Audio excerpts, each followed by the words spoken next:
Hey everyone, want to remove Google Fonts from your website or project? In this video, I'll show you how to disable and remove Google Fonts step by step. First, identify where Google Fonts are being loaded. Check your website code, theme settings, plugins, or design tools to find the font connection. Next, remove the Google Fonts link or import code from your HTML or CSS files. This stops your project from loading fonts from Google servers.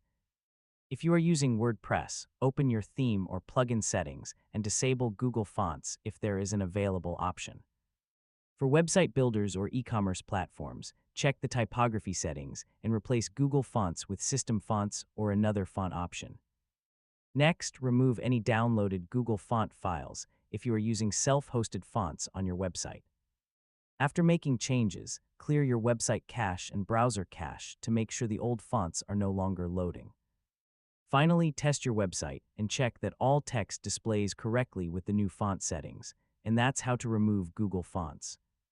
Removing unused fonts can help simplify your website setup and may improve loading performance. Thanks for watching, and don't forget to subscribe for more easy technology guides.